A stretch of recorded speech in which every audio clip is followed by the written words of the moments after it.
Hello, నేను మహతిని. మీరా? ఏంటి టైంలో? ఏంటి ఈ టైంలో నిద్రపోతున్నారా? మార్నింగ్ లేవరా? కొంచెం హెడేక్గా ఉంటే. చెప్పండి, ఎందుకు ఫోన్ చేశారు? ఓ సారీ తర్వాత చేయనా? ఎలాగో లేచే ఉన్నాను కదండి. చెప్పండి. మీతో అర్జెంట్గా పని ఉంది. లొకేషన్ షేర్ చేస్తా, వస్తారా? ఓకే.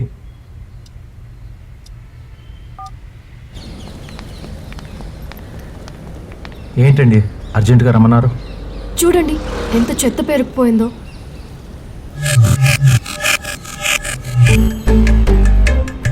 ఏంటి అలా చూస్తున్నారు? 15 రోజుల నుండి ఇక్కడ చెత్త తీయమని మున్సిపాలిటీకి ఎన్నిసార్లు చెప్పినా పట్టించుకోవట్లేదు.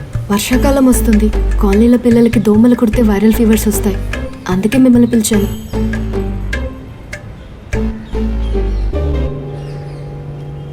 అవును, మీరు మీడియానే కదా? యా. అమ్మయ్యా, రికార్డ్ చేసి టెలికాస్ట్ చేయండి. ఏంటి చెత్తనా? నేను పక్కన అర్జెంట్ పని వదులుకొని వచ్చాను ఇక్కడికి. మీకు ఆ మాత్రం రెస్పాన్సిబిలిటీ లేదా? Okay okay, cool.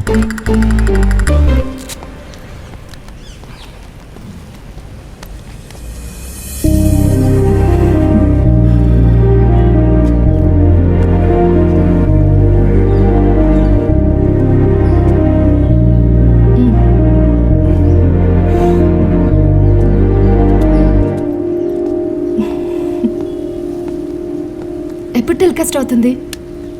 రేపు. Thank you. నన్ను పిలిచింది చెత్త కోసమే కదా? అవును, ఎన్నిసార్లు అడుగుతారు? అఫ్ కోర్స్, ఇది అయ్యాక కాఫీకి రమ్మందాం అనుకున్నా. బిజీ కదా మీరు? No no no no no no, ఇంకా చాలా టైం ఉంది. నా పని ఇంకా నైట్కే కదా. ఈవినింగ్ ఫుడ్ స్ట్రీట్ మీద ప్రోగ్రామ్ చేస్తాను. అయితే వెళ్దామా?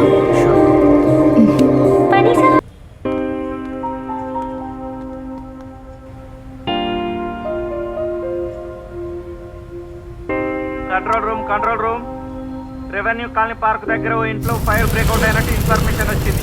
Inform to fire station. Over. Camera ఎవరు? తప్పండి మీడియా.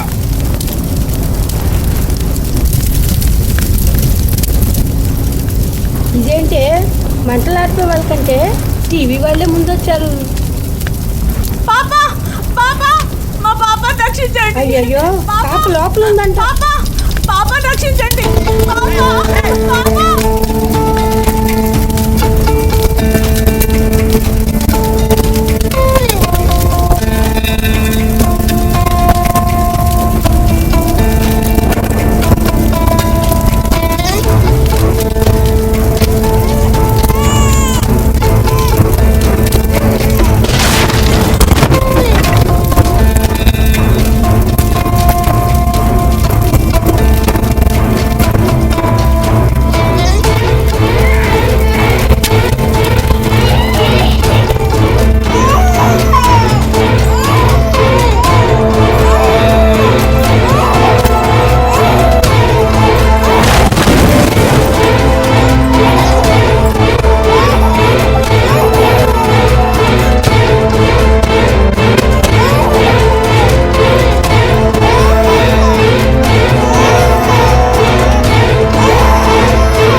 పాపం తెచ్చేవాడివి మళ్ళీ వెనకెందుకు వెళ్ళావు? ఇదంతా ఎందుకు షూట్ చేశావు? కేవలం పాపను కాపాడటమే కాదు సార్, దాని కవరేజ్ కూడా డ్రమాటిక్గా ఉండాలి. మామూలుగా షూట్ చేస్తే ఏముంటుంది, కేవలం మంటలు పొగ అంతే.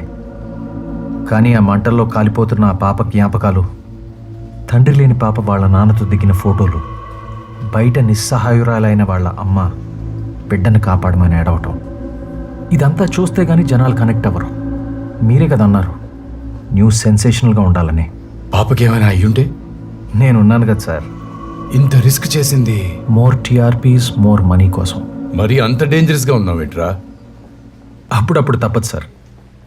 డబ్బు లేని నా పాత జీవితాన్ని మళ్ళీ నేను చూడదలుచుకోలేదు. మనం ఎలా ఉండాలనుకుంటామో అలాగే ఉంటాం, కానీ ఎలా ఉండాలో అనే నిర్ణయం జాగ్రత్తగా తీసుకోవాలి.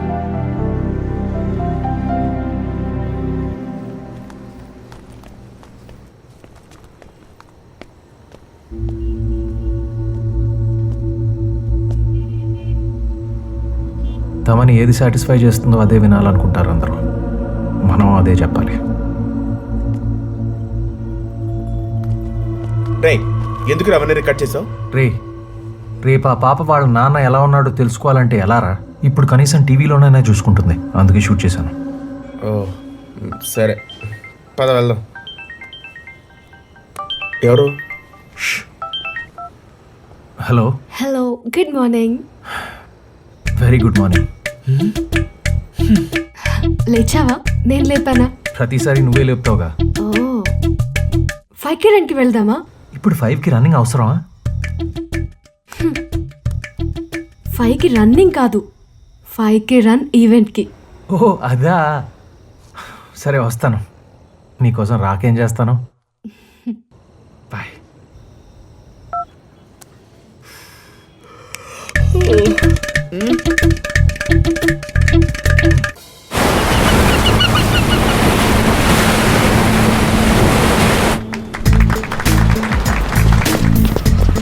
ఇలాంటి ఈవెంట్స్ ఈవినింగ్ పెట్టుకోవాలి, ఇలా ఎర్లీ మార్నింగ్ ఎందుకు? ఇంట్రెస్ట్ లేకపోతే రానని చెప్పాలి. చేసేది మంచి పని కోసమేగా. అరే ఇప్పుడు ఏమన్నానని? పొద్దున్నే రన్నింగ్కి వస్తే ఇలాగా? మార్నింగ్ జాబ్ వెళ్ళే వాళ్ళకి ట్రాఫిక్ జామ్లో ఇబ్బంది అవుతుంది కదా. Early morning jobs. Sorry.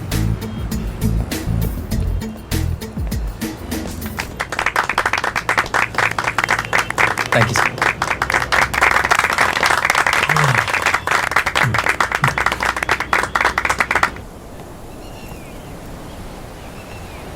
Hello,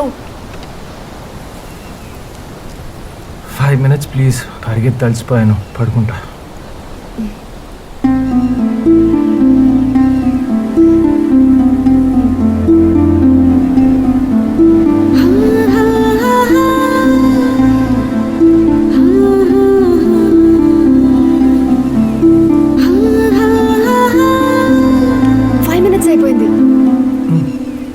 అప్పుడేనా?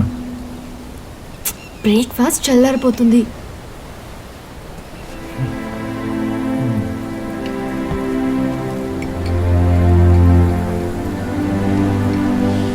రాత్రి నిద్రపోలేదా? కొద్దిగా పనుంటే. నువ్వు నైట్స్ వర్క్ చేస్తావా? అదే నిన్న రాత్రి ఒకటే కొంచెం అవసరం అయితే పని చేయాల్సి వచ్చింది. ఏం లేదు, నాకు నైట్స్ వర్క్ చేసే వాళ్ళంటే ఎందుకో పెద్దగా నచ్చదు. ఎందుకు? నాన్న నా చిన్నప్పుడు ఆర్మీలో ఉండేవారు. అప్పుడు ఆయన చూసింది చాలా తక్కువ. రిటైర్ అయ్యాక నైట్ సెక్యూరిటీ ఆఫీసర్గా పనిచేస్తున్నారు. నేను జాబ్కి వెళ్ళే టైంలో ఆయన పడుకొని ఉంటారు. నేను ఇంటికి వచ్చేసరికి డ్యూటీకి వెళ్తారు. రాత్రుల్లో నేను అమ్మ మాత్రమే ఉంటాము. ఒక కూతురిగా ఆయనతో బయటకు వెళ్ళాలన్నా కుదరదు. అందుకే నైట్ వర్క్ చేసేవాళ్ళంటే నాకు నచ్చదు. సార్ బిల్ 200 అయింది బిల్లు. Welcome to TV 24/7. కొన్ని రోజులుగా వైజాగ్ లో ప్రముఖ TV channels broadcast tools violet చేసి న్యూస్ ని టెలికాస్ట్ చేస్తోంది. ఇప్పుడు మనం ఎక్స్క్లూజివ్ విజువల్స్ ద్వారా చూస్తున్నాం. చూడకు నాన్న. ఎక్స్క్యూజ్ మీ, కొంచెం టీవీ ఆఫ్ చేయండి. Thank you.